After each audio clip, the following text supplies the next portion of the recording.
The King, the Princess, and the Tinker by Kindt, McKenzie and illustrated by William Lowe. Chapter 10. A King is Crowned, and What Happened After That. There is not one among us who can say that John is the king, said the Prime Minister. There is not a one among us who can say that Jack is not the king, said the two secondary Prime Ministers. But though he carries the crown, he says he is not the king, argued the three tertiary Prime Ministers. What shall we do? Asked the 17 other high officials. Everyone thought.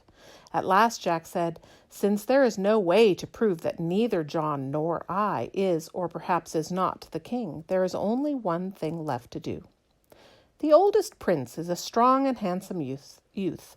Let us make him the king. Here is the crown. I shall put it upon his head myself. A great cheer went up from all except for John.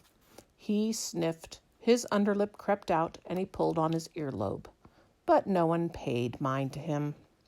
As King John's golden throne was still in the royal treasure room, and was so heavy that 11 men would take 3 weeks to bring it down the stairs, the general brought an armchair for a downstairs throne, and the oldest prince was put upon it. Jack the Tinker rubbed all the dust from the crown with his shirt sleeve. It really does sparkle now, he said, as he put the crown upon the prince's head. The prince made a fine-looking king, and he was as pleased to be seen by everyone. Such a cheer went up from all the people that Princess Sweet Rosilla woke up and asked if it was time for her birthday party. And so it was. There was a celebration that lasted the rest of the day and all of the night.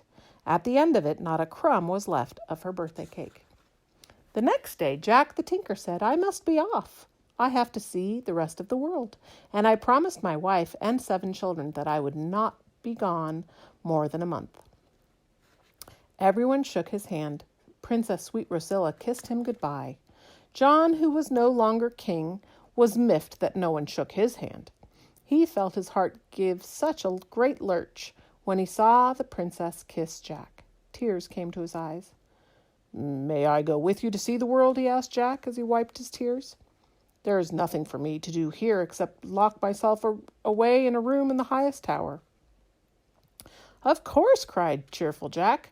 We'll find fox fur caught on fences, and flowers and feathers and furs, weeds gone to seed, and pine cones and heather, thistles and pebbles and burrs. This sounded so pleasant to Princess Sweet Rosilla that she could not bear to think of John locking himself away. She put her arms around his neck and whispered to him, Oh, yes, go with Jack. Your room in the high tower is pretty, but the world will be much nicer. I didn't see much of it because I slept through most of it. So after you have seen it, please come back and tell me all about it. She gave him the warmest kind of hug and kissed him goodbye. So John, who had been king, went off with Jack the Tinker. There was still a month, less only 1 day, for both of them to see the rest of the world, and see it they did. When the month was up, Jack bid goodbye to his friend John and went home. He hugged and kissed his wife and 7 children. Then he showed them what he had brought. Pine cones and heather, fox fur and flowers, feathers and fish bones and furzy, weeds gone to seed, and acorns and thistles and pebbles and seashells and burrs. He told his wife what a fine place the world was, and that he had been glad that he had seen it. But he was even more happy to be home and would never go off again. And what about John, who was no longer king? He came back to the castle, but no one recognized him. That is, almost no one. For on the journey, John had found that his beard, which came down as far as his knees, was forever tangling in fences. It knotted up with prickers and leaves and twigs and flew in his eyes when the wind blew, so he cut it short. Besides that, he had found the world so beautiful that his mouth turned up rather than down, and his squinty wrinkles now belonged to smiles rather than frowns. My name is John, he told the soldiers at the gate. He seemed to be such a pleasant fellow that when he added, I have some presents for Princess Sweet Rosilla, and showed them his pockets full of pebbles and pine cones and seashells, that they let him in at once. If the soldiers didn't know him, neither did the general nor the many prime ministers, nor the 17 other high officials. But sweet Rosilla, whose eyes were always wide open as ever, heard the governess say that someone had come with presents for her. So she hurried to see what they were, and she saw the seashells and the pine cones and the pebbles, and she loved them all. "And can you tell me about the world, too?" she asked John.